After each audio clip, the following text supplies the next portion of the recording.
la Banque Populaire Occitane vous présente l'interview Objectif News de 18h. Banque Populaire, la banque qui donne envie d'agir.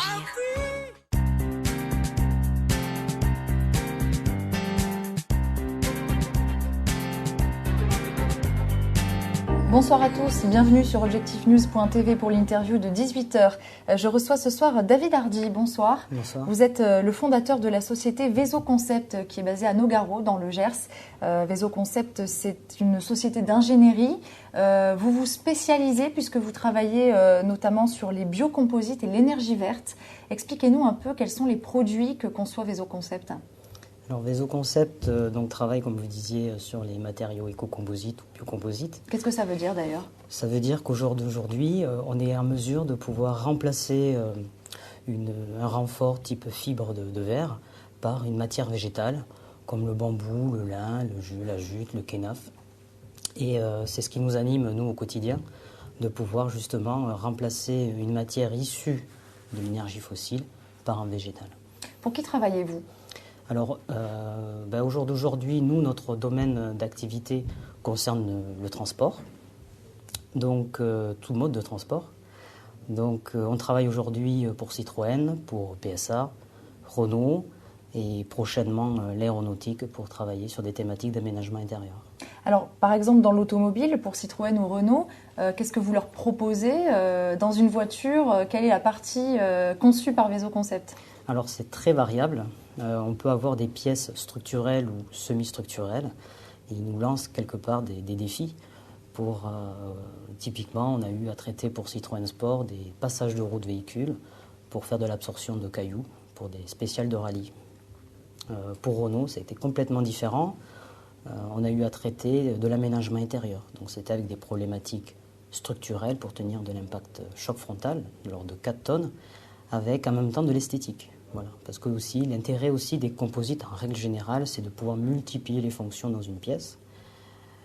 Et c'est l'intérêt aussi pour tout le monde, tout en ayant en même temps de la matière verte.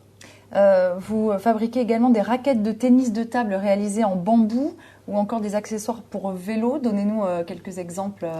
Alors on s'est lancé, on s'est lancé en interne. Bon, on n'est pas des, on vend un service en règle générale, mais pour promouvoir justement la filière verte, enfin la filière verte éco-composite, on s'est mis à travailler donc des produits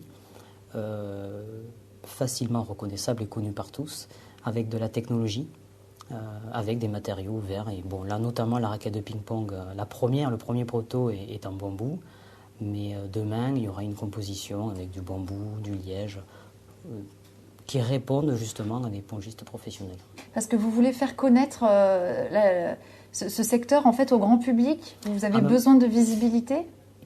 Un petit peu. On a besoin de le faire connaître un peu par un public assez large. Donc les professionnels, mais aussi le public. Puisque bon, comme ça va nous permettre de boucler la boucle, en fait, pour le besoin de tous, pour réduire un petit peu les émissions polluantes, la santé aussi pour l'opérateur qui va utiliser ces matériaux. Voilà, on est obligé un petit peu de balayer un petit peu un public très large.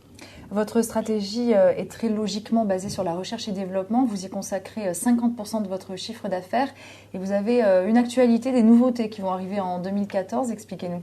Mais en 2014, en fait, jusqu'au jour d'aujourd'hui, nous n'avions qu'une partie bureau d'études et on va mettre en place un mini-labo pour mettre en place nos protocoles de matériaux verts. Ça va nous permettre aussi d'embaucher un docteur pour aller plus loin dans nos travaux de recherche, tout en utilisant quand même les dispositifs et les moyens que nous avons dans la région liés aux matériaux composites dans le sens large du terme. Vous allez créer un laboratoire proche de Toulouse. Le but, c'est de concurrencer les grands laboratoires toulousains ? Non, pas du tout. C'est au contraire d'être complémentaires. Mais en revanche, on va vraiment nous se focaliser sur les matériaux verts.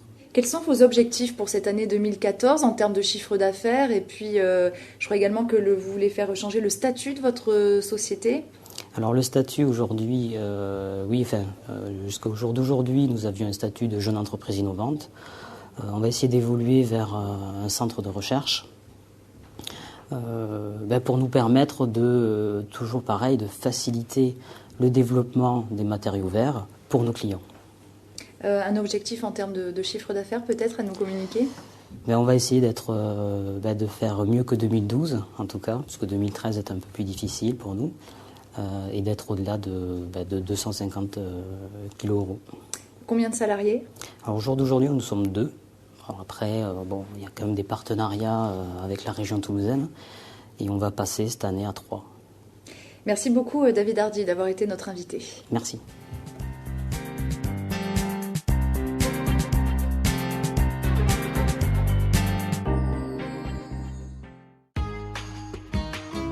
La Banque Populaire Occitane vous a présenté l'interview Objectif News de 18h. Banque Populaire, la banque qui donne envie d'agir.